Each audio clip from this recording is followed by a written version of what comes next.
Welcome to DFW Running Talk. I'm Chris Detzel, so let's get started. All right, welcome to another DFW Running Talk. I'm Chris Detzel, and today the special guest is Matt Campbell. Matt, how are you? Doing all right. Thanks for having me. Appreciate you coming on. Jennifer Pope is the one that said I should talk to you, so I was like, I will, and so I just I think I sent you a message right when she said that. I got like a buzz on my phone. I think it was like, Chris is following you now. And I said, Jennifer, did you just talk to him? And she said, yeah. That's So funny. That's funny. I have her to thank or to blame because I love hearing my voice and I love being recorded. So it's great. You're going to do great. And I think the biggest, or one of the reasons that she mentioned that you should be on is because you're a coach. And so you have I guess you're coaching a bunch of athletes. So here we are. Yeah. All right. Yep. Let's do this. Matt, tell me a little bit about yourself, how you started running, why you started running, and then we'll go from there. How about that? Sure. Yeah, so I definitely would consider myself someone who had truly picked up the sport in the way that I do it now as an adult. I was not a runner growing up. That's not totally true. I was obsessed with running and fully thought I was going to be a highly competitive runner in middle school. I ran I think I ran like a 5:02 mile in the seventh grade. And I went to a high school down in Houston that was like churning out runners at the time and thought I was going to be the next great thing. And then I broke my hip in a basketball game in like eighth grade. Yeah. And so that recovered pretty quickly, and I tried to do track and cross country the fall of my freshman year, but just had so much pain every time I got above 5 miles. So I decided I was just not worth hurting and pivoted over and became a swimmer. I was already a swimmer, but I decided that'll be my sport. I hated swimming, but every time I played any other sport, I got hurt. And you know what they tell you when you get hurt is go swim. So eventually I had enough injuries that I said, screw it, I'm just going to swim. So I swam through high school, pretty high level. That's probably good for you though, right? Like when you look back, it's probably at least I wasn't injured. Yeah, for sure. It was great. Again, I wanted to be involved in the sport. I just loved being active. I love being part of a team, and that's always been a theme for me in my life. And so finding that, I have friendships from back in high school from swimming that I still carry with me. So it's great. But I decided I just didn't love swimming enough to do it in college. So I didn't continue it once I got to Texas, but I actually picked up competitive club ultimate frisbee in college. I don't know much about that, but it's actually people out there on the quad playing, but there's actually like a whole pretty intense, even professional league now. But I did that in college. And then after college, I went to med school. And then slowly beyond that, I just got less and less fit and to the point of being quite out of shape. And it was really when my second daughter was born. She's 6 years old now, so I can always remember how long I've been back and running.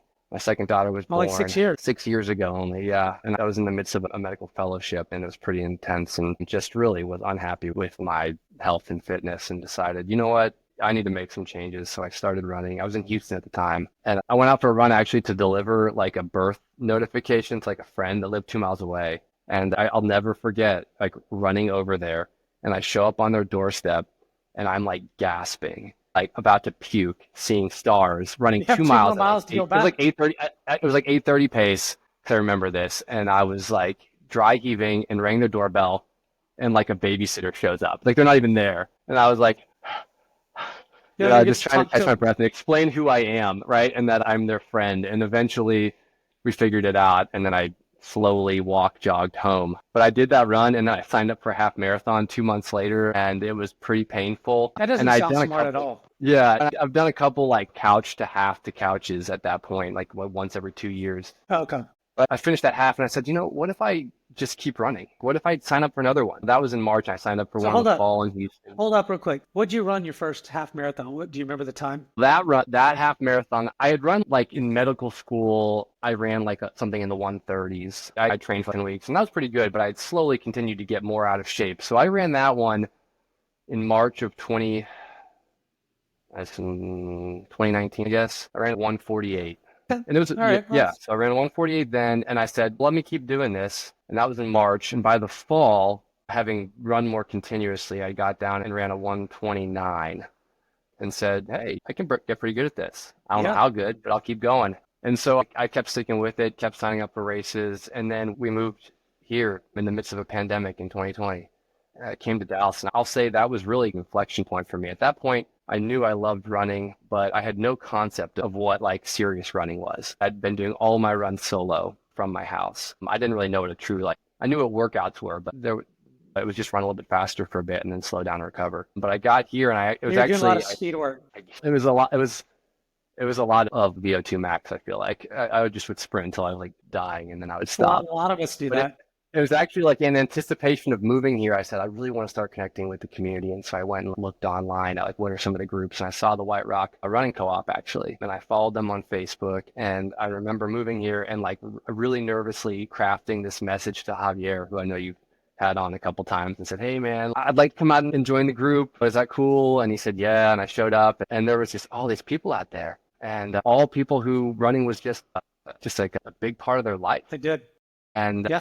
and it was just awesome. And so I started showing up on weekends, and then they started inviting me out for weekday runs. And at that time, I thought, I'm never going to run a marathon. I actually promised my wife I will never run a marathon. I said, I can't do that. It just got so normalized here, right? Everyone runs marathons. You're crazy if you don't run a marathon. And so I moved here in that fall of 2020. That's and right. I remember that. started running with them. And by 2021, I signed up for the Woodlands Marathon on 8 or 9 weeks of like marathon training, ran it. And it was a pretty good experience. And yeah, so from there, How'd you do? Yep. What's that? How'd you do on the marathon? How'd you do on your first marathon? Pretty well. I ran a 250. Yeah, it was pretty good.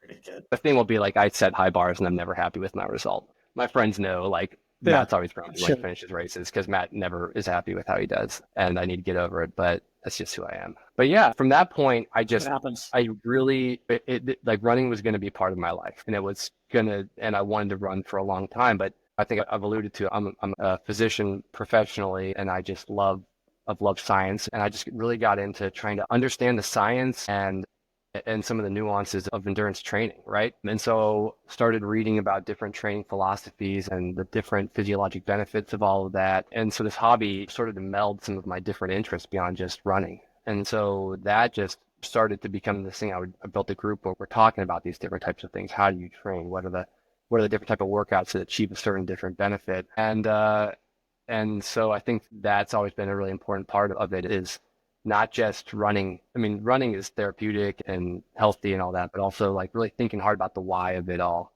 And then I'll say I hit a point in 2020, like that fall after running the first marathon, where I was training and thinking I was training smarter, but I was just training so hard and just really hadn't quite appreciated how hard it is it's one thing to understand how to train well, and it's another thing to be able to control all the emotions and the adrenaline and everything of training. And I was training harder than ever, but getting a little bit overtrained. And I hired a coach that fall, and you actually just had him on, Cal Neff. I thought that was crazy. Yeah. That you've interviewed so many different people that I've crossed paths with. But I worked with Cal He's great. for a year. He really helped me just understand the importance of dialing it back a notch on some of your training. And I probably made one of my bigger leaps forward as a runner working with him and just learning from him. The problem is that I loved doing his workouts, but I developed this community that was growing, and a group of runners who I loved to run with. And at first they were happy to do my Cal workouts, but then they all wanted to do their own thing. And I wanted to run with them. Yeah. I was trying to do Cal's workouts, and I was trying to do their workouts because I just wanted to run with them. And that was a recipe for disaster. Hang out. After a year, I just said, hey Cal, man, this has been great. But I think for now, I really want to run with my friends. And I really also want to just explore how to train on my own a bit, right? Trial and error, and just seeing what works for me in the context of running with this community. So that's what I've been doing for the last few years. I mean, there's been ups and downs with it. I've certainly dealt with more injuries than I would like, but I feel like I've tried to tackle injuries as a really great opportunity to learn. So tell me a little bit so we'll get back into that, because I'm interested in injury stuff and you being a physician and all. What kind of physician are you? Just so I'm clear. I'm a pediatric oncologist. Okay, got it. So when you talk about the community that you're starting to be a part of, did you start the community or did somebody else start it? And then what's the community? And tell me all about that. Yeah, I certainly cannot take credit for starting any community. Like I told you, I came in and there already was a pretty great community here. I think that when I showed up at the White Rock Running Co-op, there were some pretty serious runners there, like Brent Whittle and Javier and others, but they mentioned like White Rock is really a come one, come all to it, and they weren't specifically focusing on like maybe training groups at that time. I would say that sort of a slightly different group of people, we started to come together, and it was pretty informal and nebulous, of just people who wanted to do similar types of training at the same times of day and days of the week. And there's a group that was formed up more north, like in Plano, And then we had a group down here that did a lot of Dallas. running with Pegasus. But you're familiar with Train Pegasus. Like we ran with them, but we had different training principles to some extent. Our workouts were different. But the North and the South group, Jennifer Pope and Eric Brebel and a few other people, and Maddie Steyer, and then myself and a few others from more like in the city, just started doing more training together. That group is what is now a little bit more formally called Completely Sloth, or the Sloths. And I would say that at this point, I would say that I do a fair bit of leading that group, corralling the group perhaps would be a better term. But I think we're formal now, we're known, but we also like to be a little bit still nebulous and bohemian. And when are the sloths going to show up? Where are they going to show up? What are they going to do? We're a little like deliberately unstructured, not to fit us into one specific box. But yeah, that's great. I think that we feel like one of our big goals is to lead by example in terms of how seriously we take our running, but we also balance it really well with busy professional lives, busy personal lives. I think one thing that's really important for us is we don't take ourselves too seriously. I like to say we're fast, but we're probably the group having some of the most fun out there too. I think we're a competitive group. We're not scared to compete even with each other, but it's not a comparison, and there's zero toxicity in our group, right? Like we all want each other to succeed. As much as I want to kick my friend's ass in the race, like if they beat me, like I'm super happy for that. Yeah. When they're passing me, I'm cheering them on. So and I just love that the sort of that culture that we're trying to set, and other groups are doing it too here, but we are really proud that we can contribute to that. Look, I think that being competitive is what fuels me and a lot of other people. But at the same time, if I have a bad race, I'm not hoping that somebody else is going to have a bad race. I want everybody to have as good a race as possible. And if you beat me, great. But I do want to beat, you know what I mean? Yeah, and there's nothing wrong with that. Right. I think it's just important. Sometimes people walk on eggshells about that stuff. I'm like, no, it's okay. We can compete. But we also have to learn one big thing that you can get in trouble with is when you're training and turning every single workout into a race, right? You want races to be race day, and you want training days to be training days. And we're getting better at that, I would say. It's a process. Yeah, I've been parts of lots of different training groups, and one recently that I've joined is, I don't know if it's really a group, but I don't know if you know who Jose Lopez is, but his philosophy, he's been around the running community for a long time, but his philosophy now for him, and even for the folks that kind of run with him, a lot of Hispanic folks that run with him, and he is very slow. So he's running 3-hour marathons or under or whatever, but we're running 10-minute miles, 10 miles on Sunday. And so for him, he gets a lot of his speed work during some of these club races. So if it's Plano Pacers or DRC or whatever, this 5K, half marathon, 5 miler, 10, whatever, his training is a little bit different, and he does a lot of miles. For him in the group, he'll do a lot of slow miles. That's their philosophy. But I've been part of training groups where you get some really competitive dudes out there, people, and you're running these really fast. Hey, we're supposed to run 6-minute miles or whatever it is. We're hitting like 5:40s. You know what I mean? It's okay, guys. Slow down. Yeah, I think it's just and we can get into, I can tell you more about my coaching and how that happened or how I stumbled upon it. But I think that it's just so important that we make sure that we are getting out of our running what we want, and that running can look different for all of us, right? Depending on our interests and our passions. And what I tell athletes is, how is running restoring energy to you? Because we have so many things in life that are drawing energy, and none of us are going to be professional runners. This is purely a choice, and it has to be restoring your energy. And so that can look like different things for different people. That can look like different things for the same person at different times in their life. And you just have to every once in a while reflect and decide what it's going to be. And like for me, for example, I mentioned that I wanted to just be able to train with some friends and experiment with workouts and grow that way. And that was great for a while. But I also, I tell anyone that if you want to be your fastest self, like if you want to perform the best in races,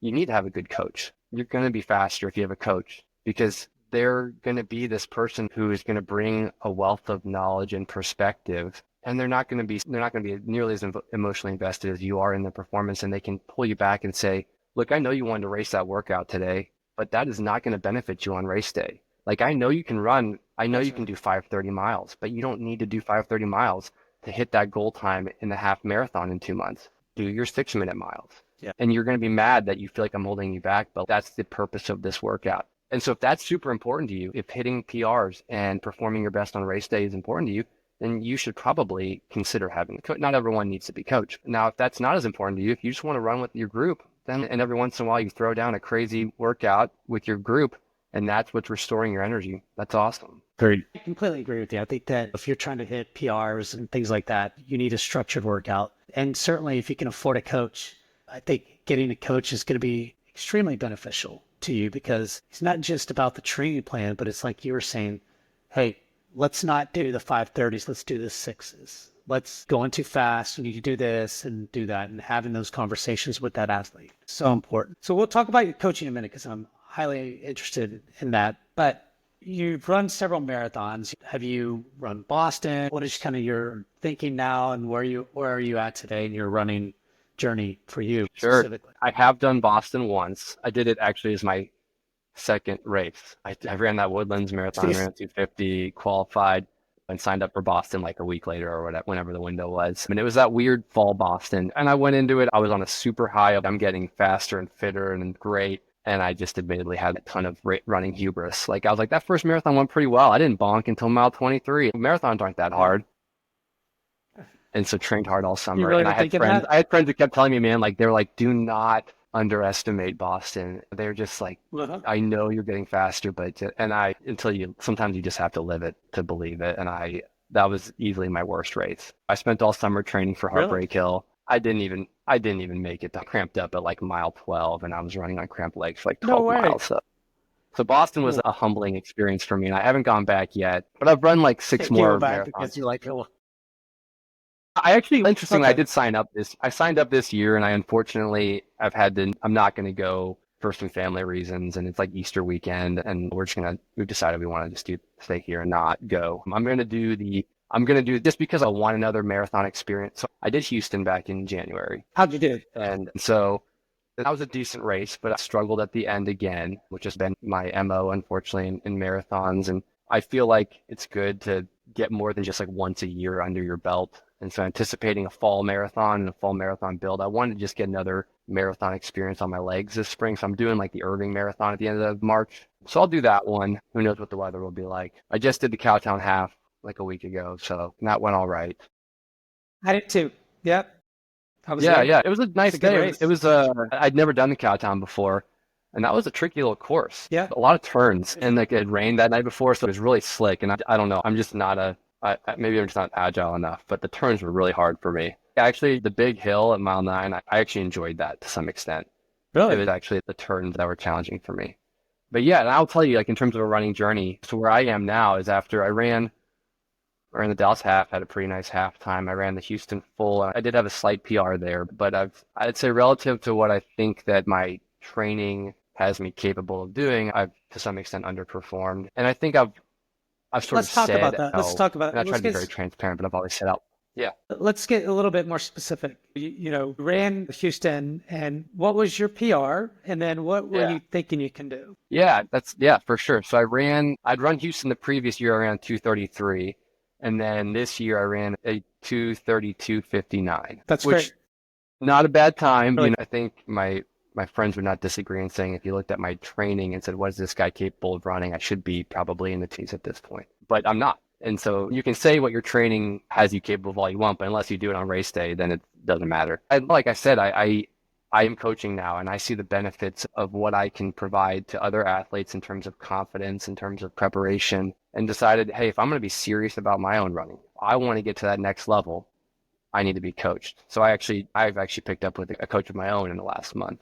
Who'd you pick up? So his name is Jared Carson. He's a guy, he's actually based out of Oregon. He actually works with Ryan Hall's Run Free coaching group, and one of my friends here put me in touch with him. So he's been coaching me for the last really just like 3 or 4 weeks. He ran collegiate track and cross country, and then he qualified for the trials and ran the trials one year in the marathon. And he's got his own pretty impressive pedigree, but he's good for me because he's just a really down-to-earth guy, same age as me. He's got a kid, so he kind of gets that you got to fit training around some of that stuff too, and that stuff impacts training. He's been a really good match for me, and I'm really excited for that. What do you think about folks like Travis. He goes out and runs this. Now, he was a collegiate athlete, ran 60 or 70 miles already and doing really well. But his first marathon, he wins, but he gets a 2:26.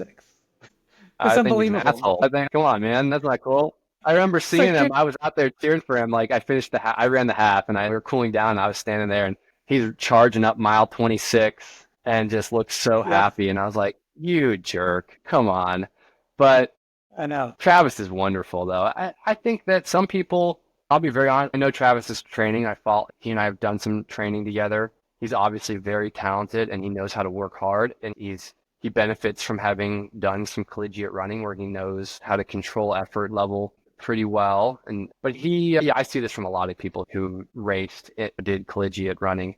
They're just really good on race day compared to, I think, a lot of adult runners, as I call them. exactly. You have to learn how to perform on race day, and that just comes with practice. And they do a really good job of just getting in a race mindset. We adult runners, we're so obsessed with our PR and our paces and that kind of stuff, and it gets in our head. And I'm totally guilty of that. And those guys just go out and run, and they just compete. And you can just see it in his face, right? He's just competing. And maybe he's not actually competing against anyone, but he just knows how to get in that zone. And that's just something. He wasn't. No, but he's able to just get that mindset on race day. And Mimi too. Gosh, Have you watched her compete? Mimi's the same way. No, she's totally the same way. Well, collegiate runner. She's done it. She's been there, so she kind of has some ideas of how to do that. You've been with this group for a little while. You've done a lot of running, and you've focused in a little bit, and you've even hired a coach. But you got into coaching. Can you talk a little bit about that and what inspired you to do some of it? Run a PR. You've got a coach. What has inspired you to become a coach, and when did you start coaching? Yeah, great question. So I guess about a year and a half to almost 2 years ago, one of my buddies named Juan Guyton, he's a guy based in Fort Worth, and he said, "Hey, man, I really want to train like you train." And I said, "Okay, I can send you what I'm going to do. And if you want to do it, that's great." And so I'd send him like the workouts I was planning to do. And he was like, "All right, cool. I'm going to start calling you coach." And I said, "No, I am not a coach. Do not say that." He worked with me, and it was just a lot of fun. I'd send him stuff and send him my thoughts on how he could modify it for himself. And then he started telling his friends they started reaching out to me and saying, "Hey, could you help me too?" And then, like I said, they all started calling me coach, and I kept saying, "Look, I'm not a coach. Please don't call me that." But nonetheless, I couldn't help but continue to help them because I just was really enjoying it. I love just talking with them about it, right?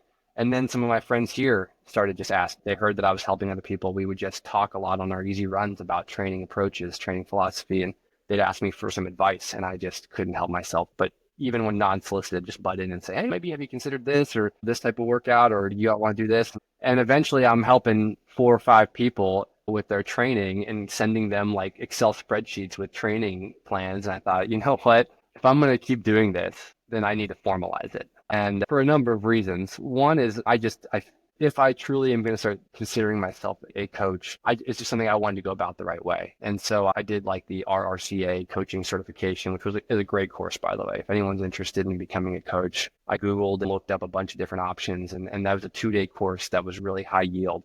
I wouldn't say there was like a ton of new training concepts that I was introduced to, but like the big picture of it all was fantastic. And they even have a whole section on how do you develop a coaching business, all the different considerations you need to have with that, which I thought was really cool. But I did that. And then I've just started advertising a little bit, and I've had some people come in, and I have 2 goals with it. I don't know where it will lead. I just know that I'm having fun with it. And so the 2 things that are important to me is that I'm enjoying this, that it's, again, like restoring energy to my life, and that anyone that I take on as a formal athlete, I just feel like I really owe it to them to do my best for them, because they're putting that activity that's important to them, that thing that is part of their identity, that thing that restores energy, they're letting me help them with that. So it's just really important to me that anytime I take someone on, that I be able to honor that. And so far, I think it's gone really well.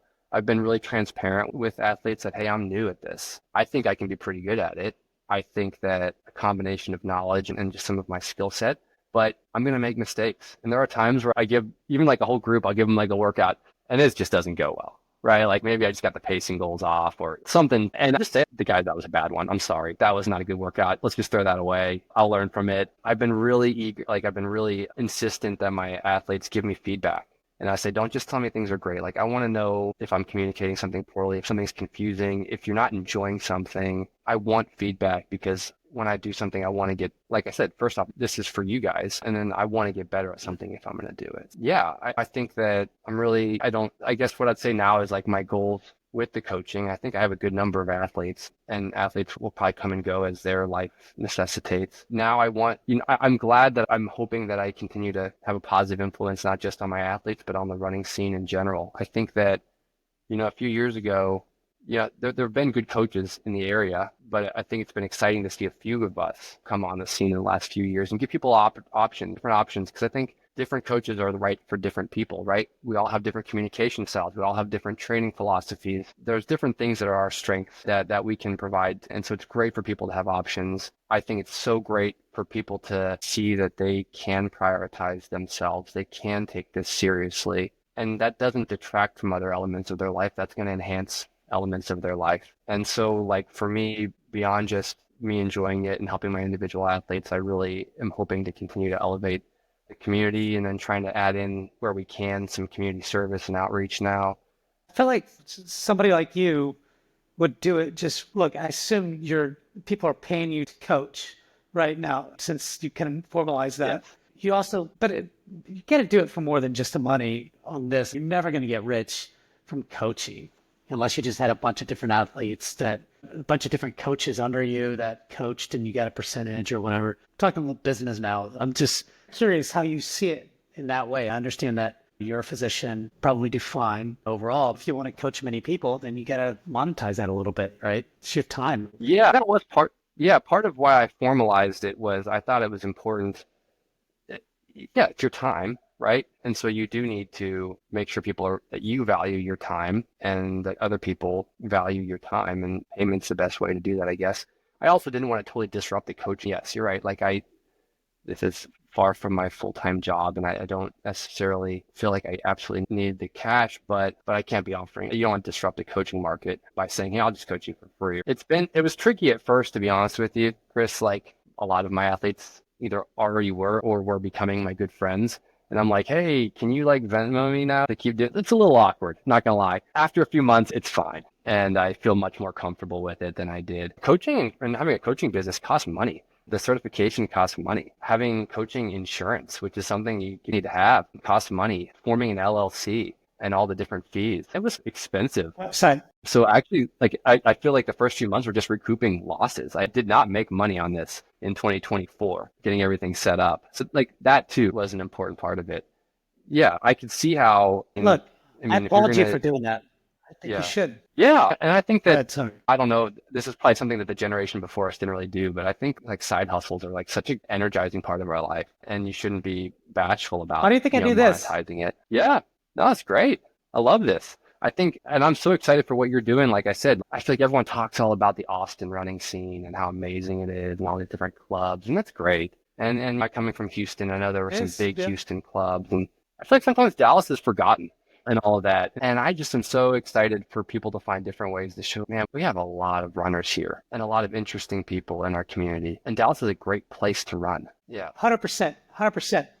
And I think that, like, Jennifer brought this up. She goes, Chris, one of the things that would be really cool is if, this is going to publish later, but what if we had like these guys that are running 2 hours and 35 minutes and lower, or trying to, in Boston, and we do a panel or whatever. I was like, oh, that's a great idea. So give me their names. So get all their names. You probably know them all. You mentioned Eric, Jennifer, although she's not running Boston, she's running London, Matthew Barron, Aaron Pearson, Brent Wood will be on there, Mimi might be on there, and Rena Welmer. Really some top athletes in Dallas. And one of the things that I want to bring to light, and this is certainly what you were talking about, was this kind of view of Dallas running, Dallas-Fort Worth running, and all the races, race directors, but also the runners. We have some elite runners in Dallas that are even almost elite or semi-elite or whatever, that aren't even being talked about. This is their first time to ever be on a podcast. You told me I don't really ever do this. Jennifer Pope was never on a podcast. Yeah. Her story is phenomenal. Like, she is an elite athlete, and she didn't start running until 2021 or something like that.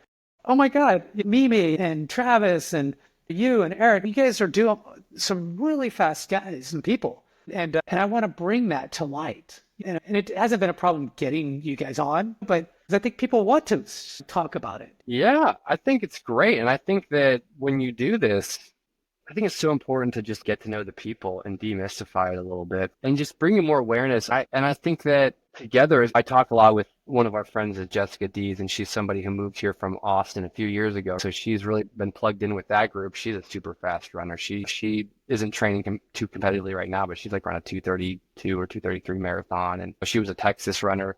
But I talked with her. I said, what is it about Austin that gets so many of these fast runners? And she said it's because they run together.